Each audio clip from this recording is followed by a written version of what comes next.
folks, welcome to Wani. Vitek here with one and only Howard Jones. How are you doing? Oh, doing all right. So, it's few days ago since the tour started. I've seen the photographs being uploaded, jam-packed crowd. How's it been so far for you guys on road?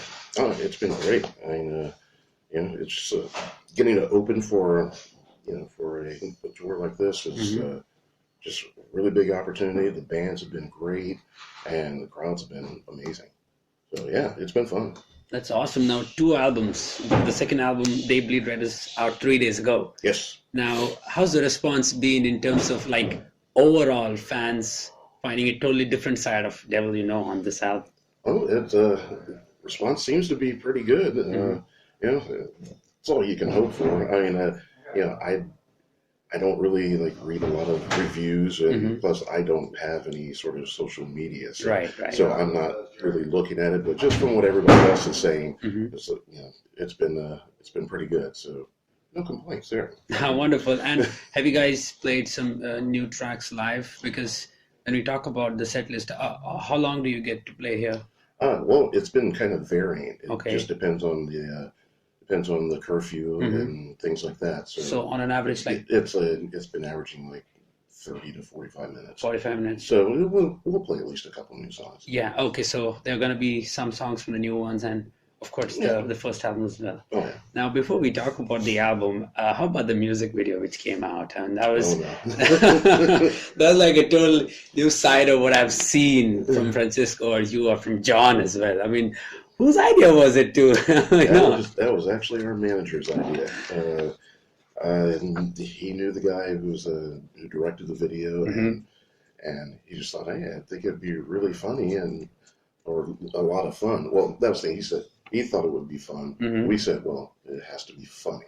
So yeah, that's kind of what happened. And yeah, so we just tried to make it as silly as possible. But yeah, it was very unexpected. But in the morning, you guys got kicked out of the club then. Oh, it was an all-night shoot. It literally was. We started shooting at 2 a.m. Wow. So it was a long night. Wonderful. Now, the new album, it's got its combination of ferociousness, yet its subtle nature. For instance, you on Let the Pain Take Hold. And then when I look at a track like Consume the Damned, these are totally 2 different sides. I mean, what sort of mindset did you guys start writing on this to make sure the album comes out to us? Well, that was the first thing we thought, was just we wanted to make the album a little more cohesive, but also heavier. But still do some of the stuff that we like to do is just write real heavy music, but then write things that are a little more slow build or or a little more emotional, that sort of thing. Right. And it just kind of worked out that way. And I just remember hearing the music for Let the Pain Take Hold. I was like, okay. And I wrote it, and I was like, I got an idea how to sing this. And Fran was just blown away. He just loved how I approached the song, and so I think that's actually his favorite one. Yeah, that's wonderful, because I had a chat with Fran, I think a month before the promo was happening around States, and then he did tell me that how surprised he was after he heard your vocals on top of that. That your vocals have a foundation. It's something which in a heavy metal world, Howard Jones vocals are bang on. I mean, you listen to a track, there you go. That's Howard Jones. So yeah, I mean, it's amazing, right? I mean, I don't consider myself the best singer by any means, but I do think my voice is pretty recognizable. So when I start yelling or I start singing, it's like, well, that's Howard. Okay. So I get that. Cool. That's cool. And how do you approach on this album as compared to the previous, The Beauty of Destruction?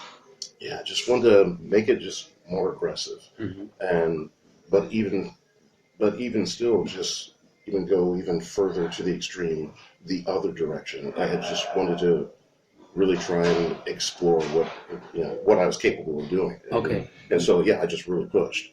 Was it something you explored on this, which let's say you haven't done with the previous one on your back catalog with the other band? Oh yeah, I mean, especially the way they sang Let the Pain Take Hold.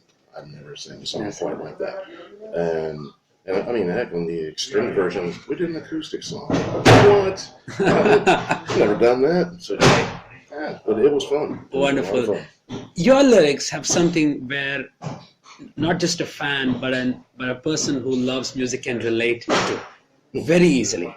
So when we started writing on this album, in terms of your lyrics, what was the inspiration? Because your inspiration on all the tracks I've heard in your entire career have a personal touch to that.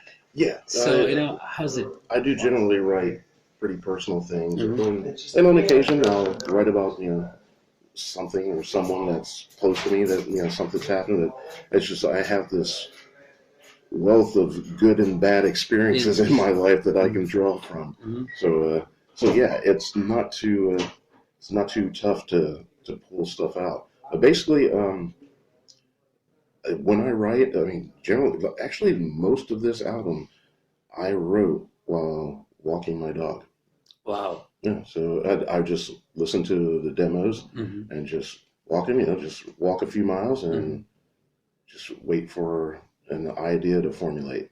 And there'd be days where you get nothing, and there'd be days where it's like, wow, I just came up with a lot of stuff, and then get home and I finish it up if I could. If not, I just took my time with it. Just let it come. Has it ever been a case where you've written, a song in your mind, and let's say the guys have written 10 tracks, you're done with it. There are few things which you didn't get chance to sing, or certain lyrics which were not part of the album. Oh yeah, that happens at times. Do you try to, incorporate those into the new stuff which comes down the line, or it's something which is done and dusted? Well, yeah, that was the thing. Like those guys, the last album, they had written like close to 40 songs. Wow. Which was insane to me. And I had some stuff written and everything, and I came to the studio with a bunch of stuff, but I don't know. It's like I thought I was going to use some of the stuff I'd written before. Didn't work that way. Didn't work out. Yeah, it was all just new. Is that continuous in terms of how you write? Basically, like something which is like a journey, like kind of a concept in terms of lyrics, or it's something which is random, like a song dedicated to someone, second song which you have seen on road, different occasions. Is that something which you incorporate, or that's something a sort of build a concept in your mind and then try to write lyrics according to that? Yeah, I usually don't go in with any sort of preconceived notion of what I'm going to write about. It's just once I'll just listen to the music, and it usually just one line will come to me, whether it's in the chorus or in the verse, and then I'll just kind of start weaving the song around it. That's just how it works for me. I really don't know how other guys write. that's just how it comes for me, and it just seems to work that way. That's cool. From vocals point of view, which has been the most challenging song on this album? Wow.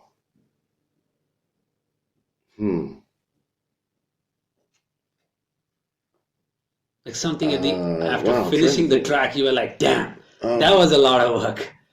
Yeah, actually, Let the Pain Take Home might be it. And Your Last Breath was pretty tough too. But yeah, I'd say one of those two. So that was something which, because when we listen to the track, we know like it's a different side of how it, yet recognizable, but a tinge of new territories which your throat has actually come up with. Yeah. So that was cool. Yeah, that's one thing I always try to do with every album, is at least something, whether it's small or large. I want to try and do something a little different, and not just do the same vocal patterns and the same sounds and everything. It's just the human voice can do a lot of things, so I'll give it a shot. That's wonderful. Now, after this tour, is there anything planned to go back to States? There's stuff getting planned out right now, so we should be hearing any day now, like what exactly we'll be doing. That would probably be post-Christmas, like next year? Oh, yeah. Well, first, we take a little time off for the holidays, and then we're going to Australia to do Soundwave. Yeah. And then I think we're going to be making a few runs in the States, and then possibly coming back to Europe to do festivals. How's your life on road now? I mean, there was a time when you were so annoyed with stuff. I mean, you needed some personal break, and now you're on road. I mean, seeing you on stage every night, I hear my friends they're blown away. Hearing you on album, we get blown away. How's your life right now in terms of how it's been in the past? Oh, much better. Yeah, it's like, you know, I just thought that I was just kind of a weird guy. I didn't know that I actually, suffered from, manic depression Yeah. and things like that, So yeah, it's like taking time off, it's probably the best thing I could have done for the old band and for myself. Because I was like driving them insane because there was nothing they could do for me. They didn't know how to help, and I didn't know what was wrong with me. So yeah, it's just that time away, and then coming back and actually, getting help and getting better. That's it's made things a lot easier for me. That's awesome. Yeah, I kind of found my love for it again. There you go. That's perfect. Now, for you, I mean, for most of us, in fact, Black Sabbath have a lot of, foundation in terms of how we love music. Yeah. They're doing their final tour without Bill Ward. What's your take on that? I think there'll be another tour. Right? I think there will be one more after this. Just because the response is going to be completely overwhelming, I think they're going to try and pull off one more. With Bill Ward. That I'm not sure of. Because that's going to be depressive for fans. Yeah. Because if you're doing the last tour of your career, having the original guy back would be like a dream come true for fans who haven't seen Sabbath back in the day. Yeah. I don't know, man. I just can't see that as being done. They are an institution. I can't see it ending. I just can't. So I'm thinking one more tour. That's perfect. Now, like you said, you would be heading to Soundwave, and then this. In your career, has it ever been a chance for you to travel to India and see your fans there? No, not yet. Have not been able to do that yet. That's horrible because yeah. You have. I mean, your vocals, in terms of how it has touched lives of people back home, and how many fans of Francesco, John, and of course you. I don't know, but whenever Devil, comes to India, and the guys you go on stage, you guys are going to be blown away with the response you get from fans. I had no idea, but okay, it works for me. Yeah, I'd love to go there. There's a few areas that I haven't been to, and yeah, that is definitely one, and especially for such a large country. It's like I can't believe we haven't been there yet. So that would be great. So before we conclude, how about you define They Bleed Red in your own words in just one sentence? They Bleed Red is a heavier, softer, more emotional version of the last album, and I hope you like it. There you go. Thanks a lot. Hey, thanks, man. It's been an honor. I look forward to see you tonight.